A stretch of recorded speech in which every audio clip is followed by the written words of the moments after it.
오늘 함께 은혜 나누실 말씀 창세기 26장 2절로 5절의 말씀입니다.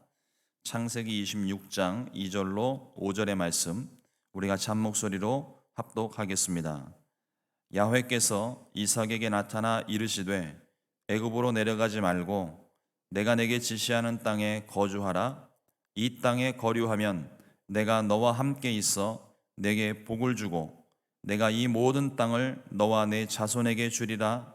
내가 내 아버지 아브라함에게 맹세한 것을 이루어 내 자손을 하늘의 별과 같이 번성하게 하며 이 모든 땅을 내 자손에게 주리니 내 자손으로 말미암아 천하 만민이 복을 받으리라. 이는 아브라함이 내 말을 순종하고 내 명령과 내 계명과 내 율례와 내 법도를 지켰음이라 하시니라. 아멘.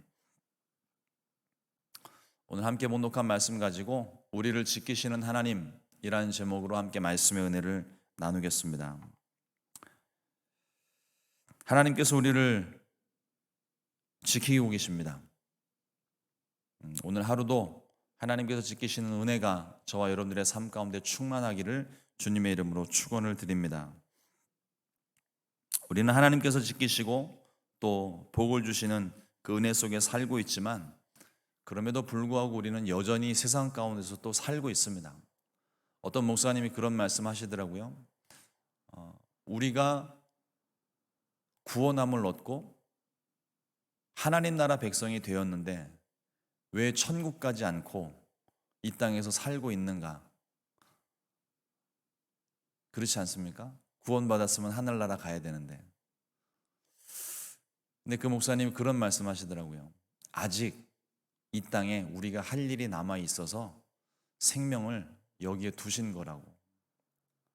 분명 오늘 우리에게 하나님께서 기대하시고 또 우리를 통해서 이루실 일이 있기 때문에 오늘 우리에게 은혜를 주신 줄 믿습니다. 그 은혜를 우리에게 베푸신 그 모든 목적, 우리가 해야 될 마땅한 일들 오늘 감당하며 살 수 있기를 소망합니다. 그런데 이 하나님의 구원을 받고 우리가 이 세상을 살아나가는데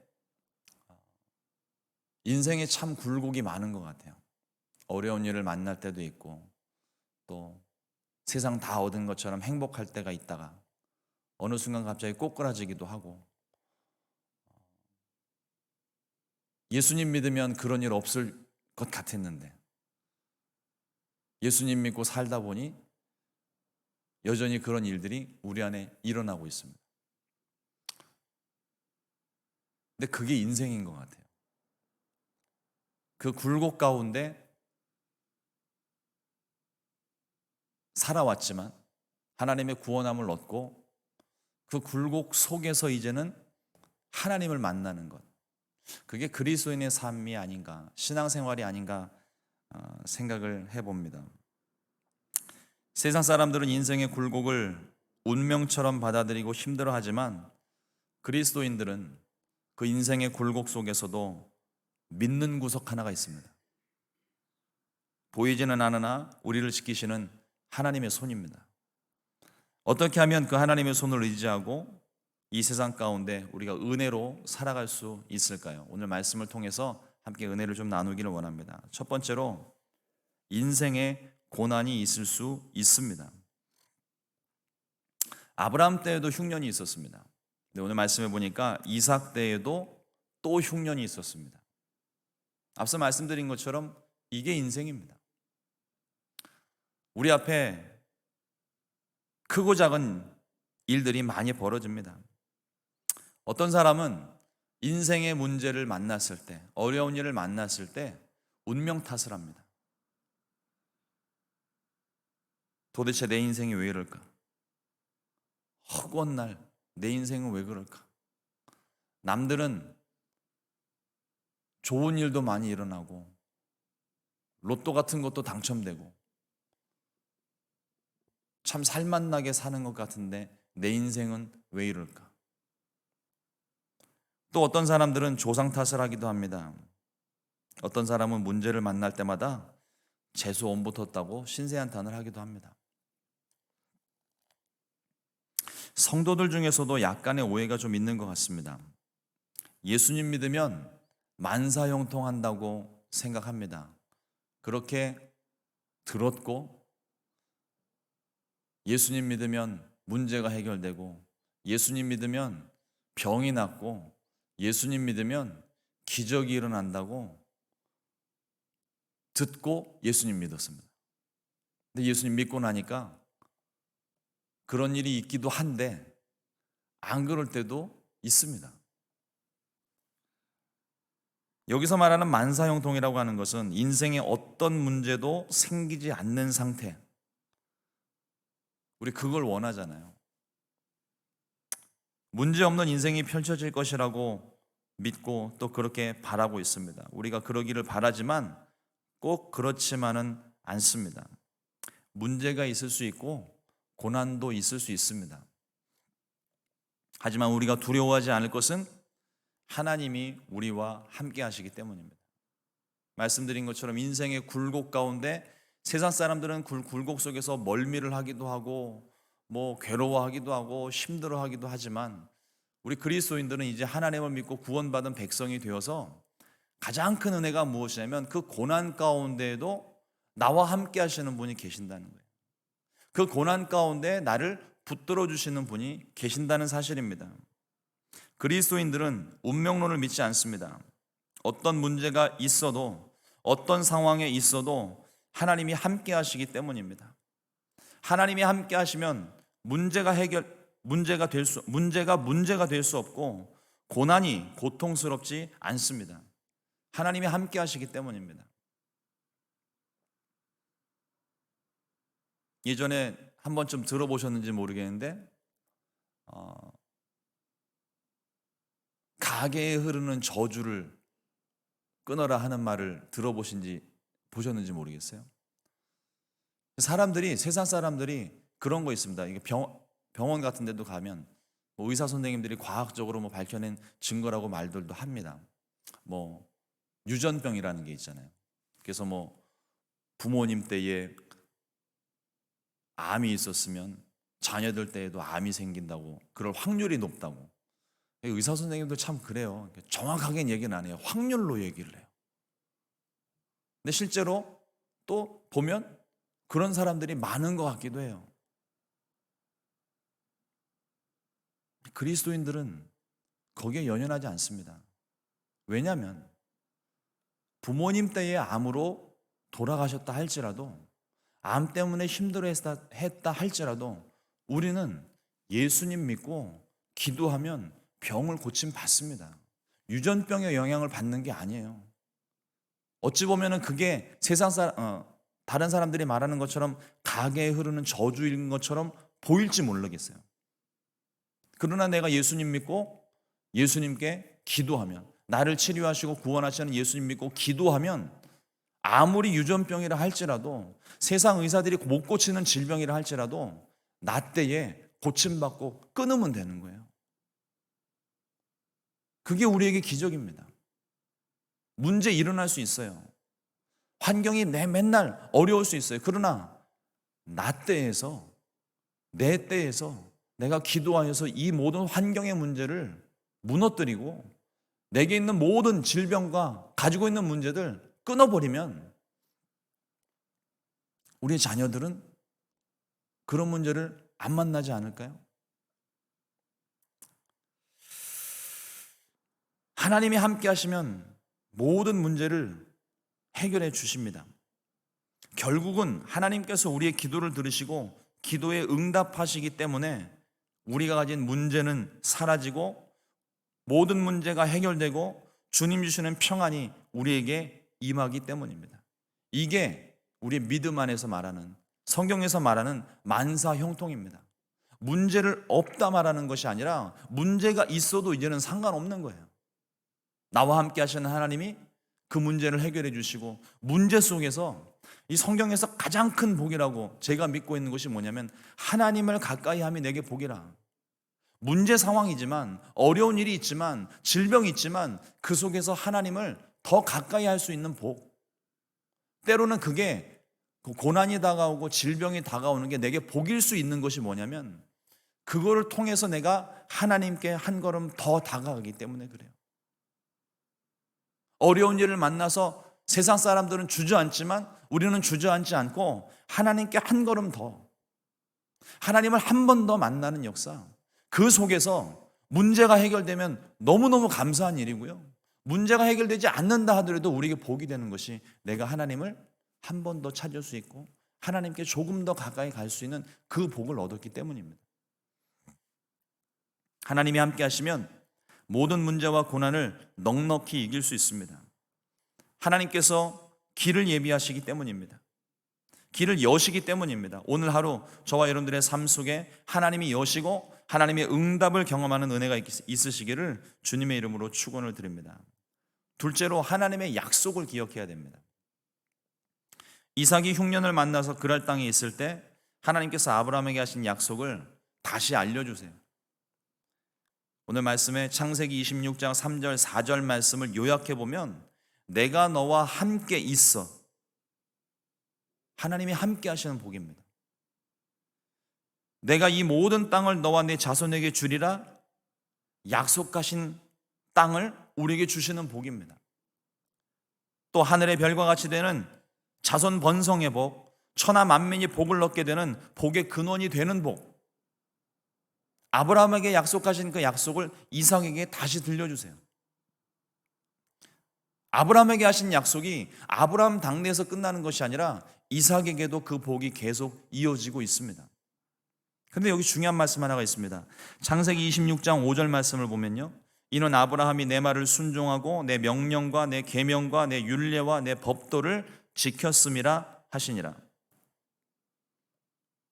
하나님께 복받는 비결, 하나님이 함께 하시는 이 놀라운 복을 받는 비결이 여기에 있습니다. 하나님 말씀에 순종하는 거예요.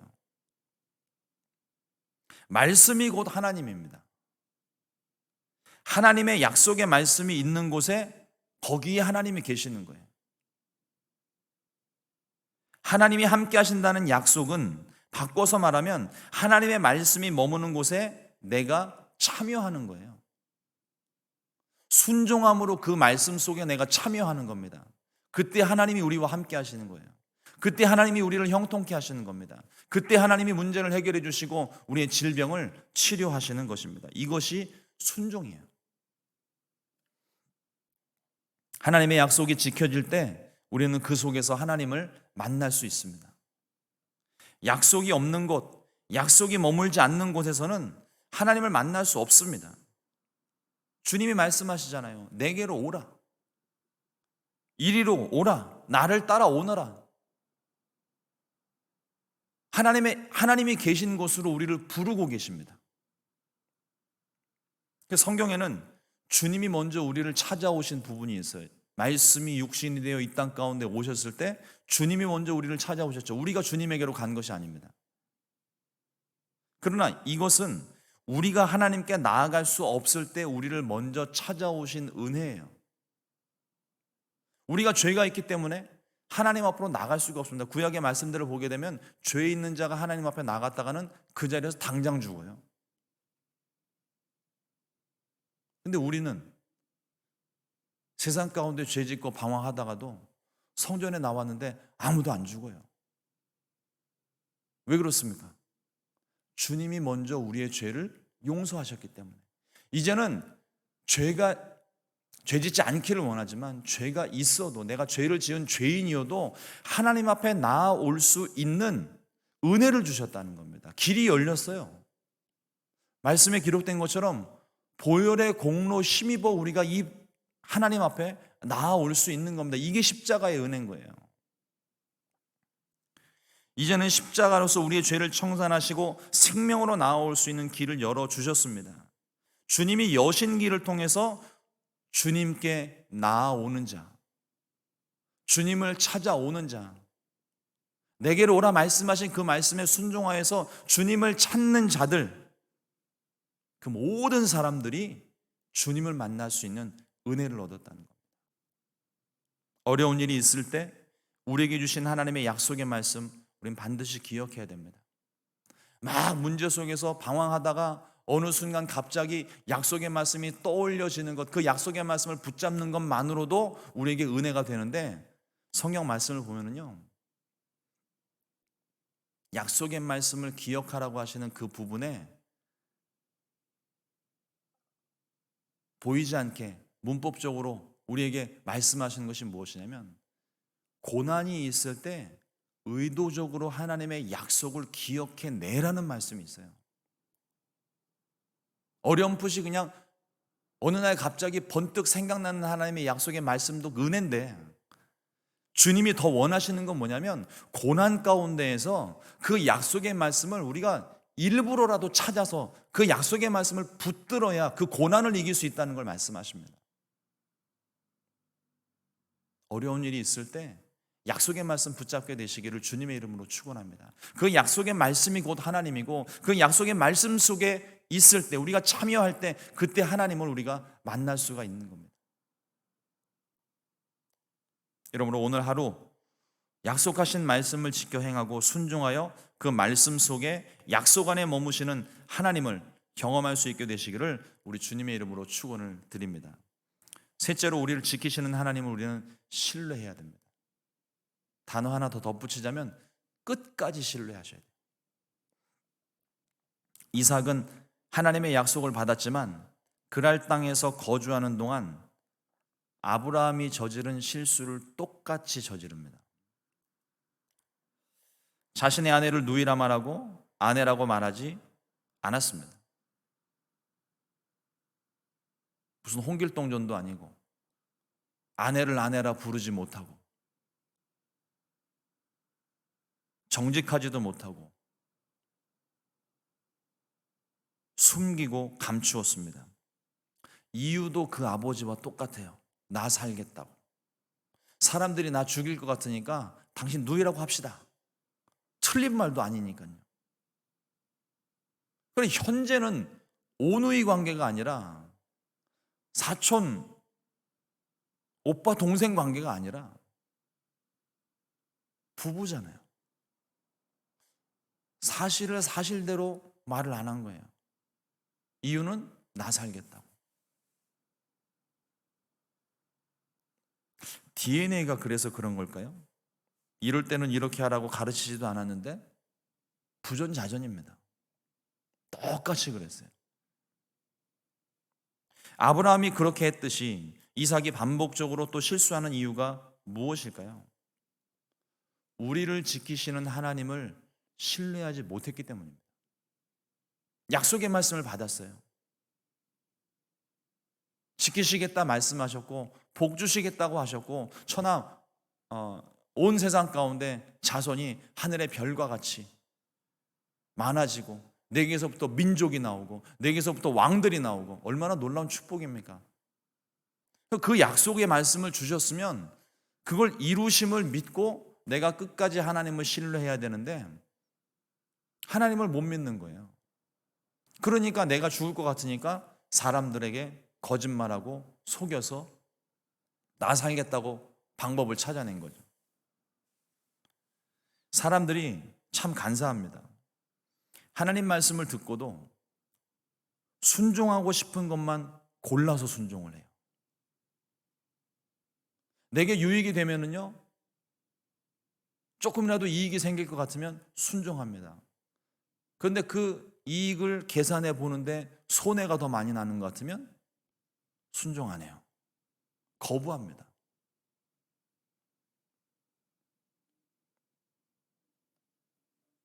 그래서 문제가 있을 때마다 사람들이 하나님께 원망하면서 이야기하잖아요. 하나님이 말도 안 되는 걸 만약에 말씀으로 주시면, 도저히 이 상황 가운데서 내가 순종할 것 같지 할 수 없을 것 같은데 그런 말씀 주시면, 하나님 저한테 왜 그러십니까?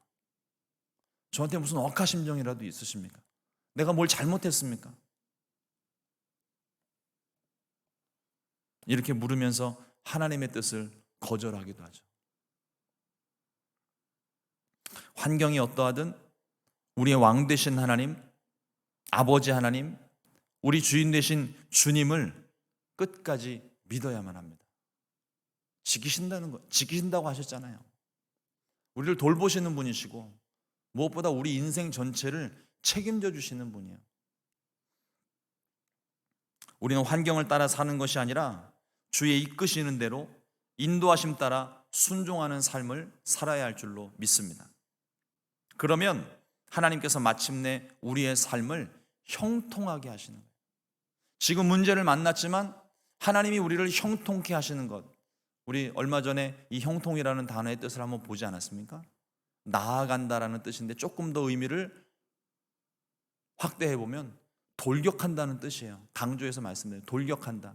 내 앞에 문제가 있고 장애물들이 있지만 그 문제를 피하는 것이 아니라 돌격해 나가는 거예요. 이 형통이라는 단어 전후를 가만히 살펴보면 보이지 않게 역사하시는 하나님의 손이 있어요. 그 하나님의 손이 하나님과 나 사이를 가로막고 있는, 하나님과 나 사이에 지금 세워져 있는 문제의 장벽, 죄의 장벽, 고난의 장벽, 질병의 함정, 하나님이 우리를 향해서 그 손을 내밀으실 때 그 문제가 뚫리는 거예요. 그게 형통입니다.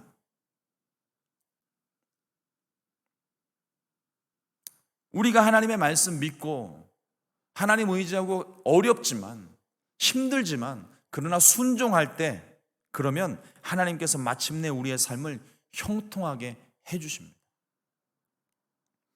하나님은 보이지 않는 가운데 아비멜렉에게 이삭과 리브가의 관계를 알게 하셨습니다. 아브라함이 사라를 아내로 취했다가 죽을 뻔했죠. 아주 크게 뒤었습니다. 그래서 그랬을까요? 이삭이 리브가를 누이라고 속였을 때는 아내로 취하지 않았습니다. 이미 한 번 경험했거든요. 이걸 보면 아비멜렉이 믿음이 더 좋은 것 같아요. 순종을 더 잘해요. 일단 하나님이 한번 안 된다 얘기를 하니까 안 하잖아요.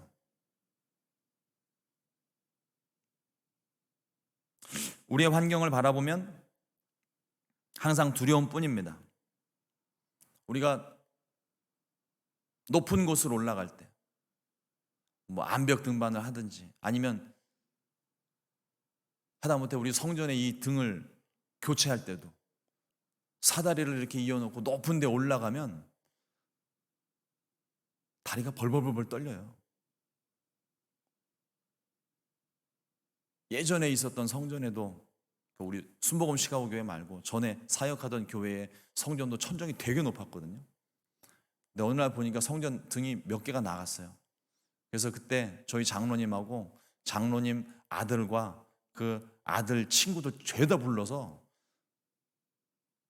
사다리를, 제일 큰 사다리 2개를 연결을 해가지고 그 사다리 움직이지 않게 한쪽에서 아들과 그 친구들이 다 붙잡고 저도 붙잡고 장로님이 올라가가지고 그 등을 교체를 하는데요, 다리가 너무 떨려서 사다리가 떨리더라고요. 높은 곳에 올라가면 겁이 납니다. 암벽 등반, 또 어디 뭐 벽에 매달려서 작업을 하게 될 때도 무서워요. 그때 주변에서 주시는 충고가 뭐냐면 절대 밑을 보지 말라는 겁니다. 아래를 내려다보면 두려움이 커지니까 높은 곳만 바라보라는 거예요. 우리의 환경, 안 될 것 같은 환경, 문제 있는 환경을 보면은요, 벌써 우리 다리가 후들후들 떨려요. 안 될 거 뻔히 보이잖아요. 문제 생길 거 뻔히 보이잖아요. 떨어지면 큰일 날 것 같잖아요. 그러니까 막 다리가 사시나무 떨리듯이 막 떨리죠. 그때 우리가 바라봐야 되는 건 주변 환경이 아닙니다. 문제 상황이 아니에요. 하나님을 보는 거예요. 하나님을 바라보면 환경 보이지 않으니까 이 보여지는 환경에 내가 마음이 빼앗기는 거거든요. 두려움을 주는 환경에 눈을 감아버리고 우리의 눈은 오직 하나님께만.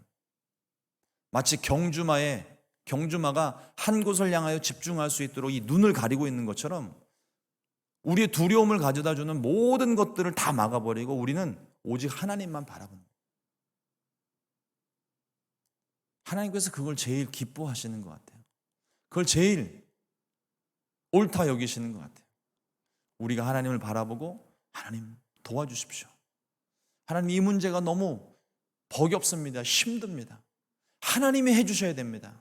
하나님께 모든 것을 맡길 때 그때 하나님께서 우리에게 손을 펼치시고 우리에게 기적을 베풀어 주시는 것입니다. 두려움에 대한 우리의 눈을 감고 오직 하나님만 바라보시기를 주님의 이름으로 축원을 드립니다.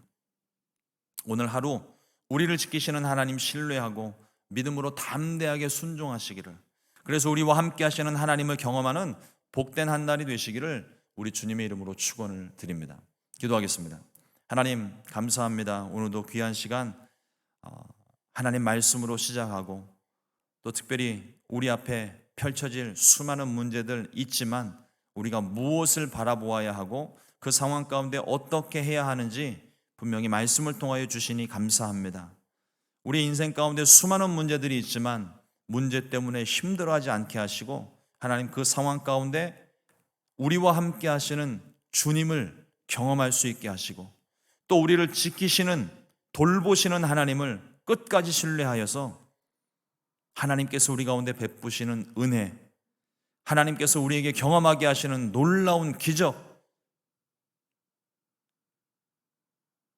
경험하는 귀한 한 날이 될 수 있도록 복을 더하여 주시옵소서. 오늘도 우리를 지키시는 주님과 함께 승리하기를 간절히 소망하고 예수님의 이름으로 기도드렸습니다. 아멘.